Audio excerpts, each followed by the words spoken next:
Moi, j'ai fait partie d'une grosse arrestation avec NRK Crew. Je pense qu'à ce jour, c'est une des plus grosses arrestations collectives qu'il y a eu dans le graffiti ici, si je me trompe pas. C'était 12 personnes en même temps, 12 jeunes. On s'est fait arrêter parce qu'il y a eu une plainte de la STM à notre sujet pour des métros et stations. Des enquêteurs qui ont enquêté sur nous pendant peut-être 3 mois, filmé, nos téléphones écoutés, etc. C'était quand même gros. Ça avait passé à la télé, nos mugshots dans les journaux.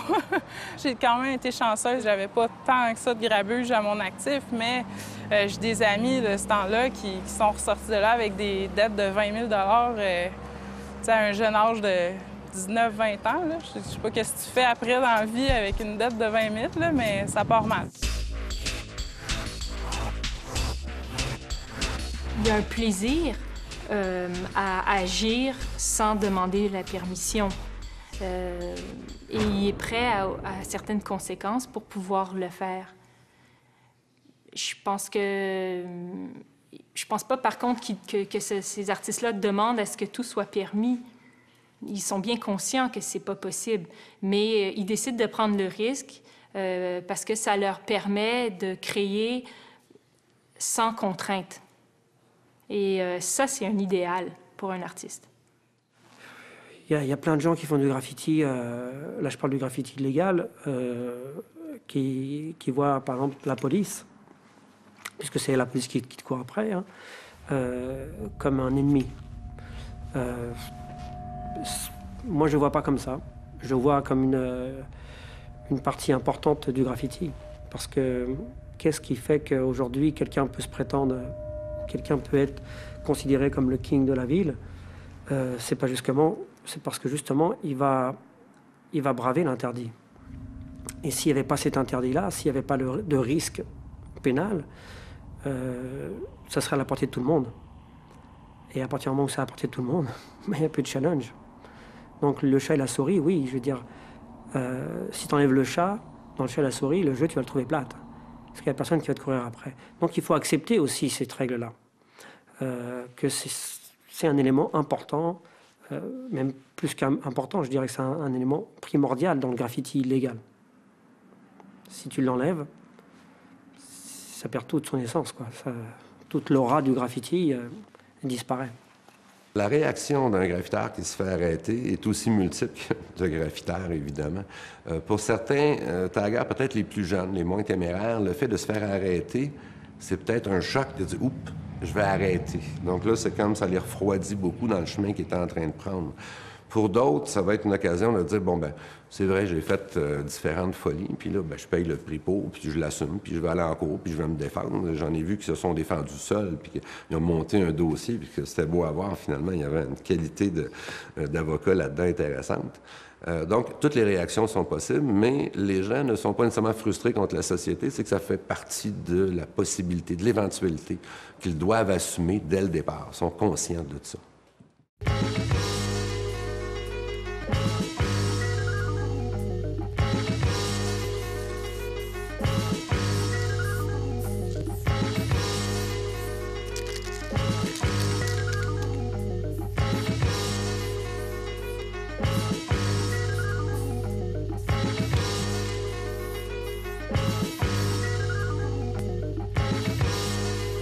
What up tout le monde? Monkey One, Stack Money. C'est l'esprit de combat, man. 24 sur 24, 7 jours sur 7. Featuring Fast Motion Crew. Check it. Je rock le beat, sans aucun thème précis. Chop ton ego en morceaux comme un son sur le MPC. Imbécile, c'est un génocide sans gêne, je détruis l'emblème de l'ennemi. Je t'enseigne parce qu'il faut que t'apprennes que si je les gaine, détruis. Le mic devient un M16, tu saignes sur stage. Ton corps inerte qui traîne sur le ring. T'es naïf de croire que ton groupe de bombes shine. Tout ça juste parce que vous avez une coupe de bonne line. Écoute, je te donne même la chance de bounce de préférence avant que je commence. Sinon, ta langue je tranche. Car entreprendre un CD solo prend de l'entrejambe. Surtout sans être signé et sans vendre l'âme. Parce que ce qui sort présentement de l'industrie me dégoûte. Bien sûr, ce qui me déroute, c'est que c'est ça qui les écoute. Cherche pas à te convaincre qu'ils sont tous fake puis que c'est moi le real. Avec le temps, toi-même, tu comprendras c'est quoi le deal. Avec mon hip-hop, esprit de combat, l'ennemi ton bras. Hip-hop, mon mode de vie, t'es porte de lui. Hip-hop, hip-hop. I paint mes kicks, les liens qu'on tisse. Hip-hop, hip-hop, hip-hop, hip-hop. Back in the days, we would have only 2 cops to try to, I guess, police the whole system with graffiti writers. So as the years went on, they got bigger and bigger, and it became a big task force called the Vandal Squad.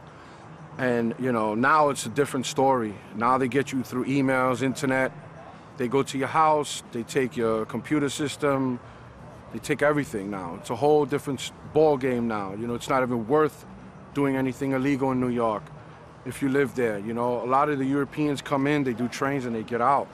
But us, we can't paint trains. If we paint a train, they know who you are. They're gonna come and arrest you. So it's a totally different game now. But back in the days, if you got caught busted painting a train sometimes, I got caught like in the early 80s, and cops would just like take your paint until you get out the train yard.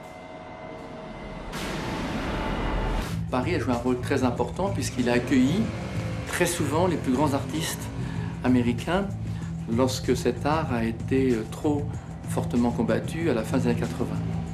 C'est pour ça que Paris est vraiment une place forte de cet art et qu'il s'y passe beaucoup de choses, et je suis heureux qu'on vienne enfin à Paris découvrir des artistes aussi français qui méritent largement leur place dans l'histoire de ce mouvement.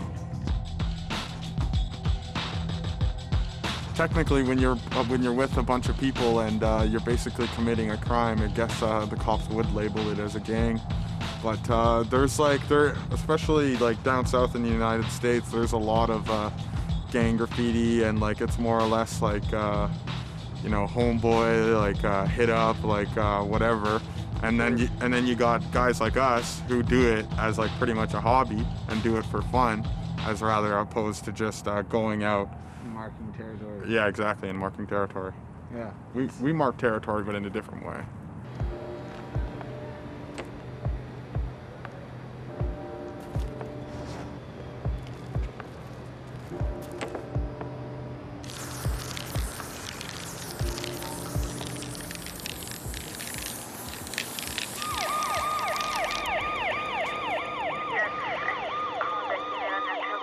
Quand je me suis fait arrêter, j'étais pas comme beaucoup de monde qui m'appuyait.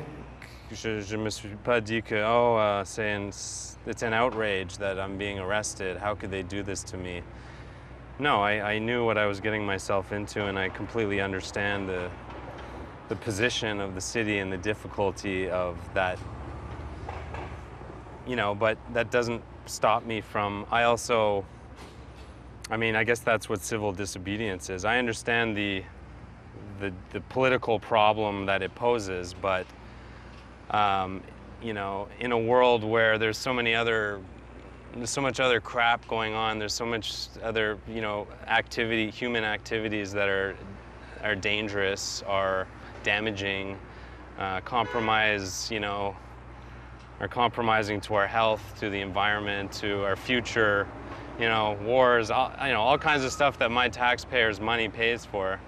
Graffiti, for me, is the least of our problems. In fact, I'd much rather see graffiti on a wall written by someone than, you know, all the ads we see everywhere, you know, concrete everywhere, you know, cars and pollution and garbage and, you know, whatever. This is all part of being human. I'm not saying that, you know, I'm above that. I create garbage myself. You know, I create paint that's toxic, and it's not that I don't think I'm above it. It's just given the scale of, you know, for me of concerns, this whole fear and terror of graffiti, I find really.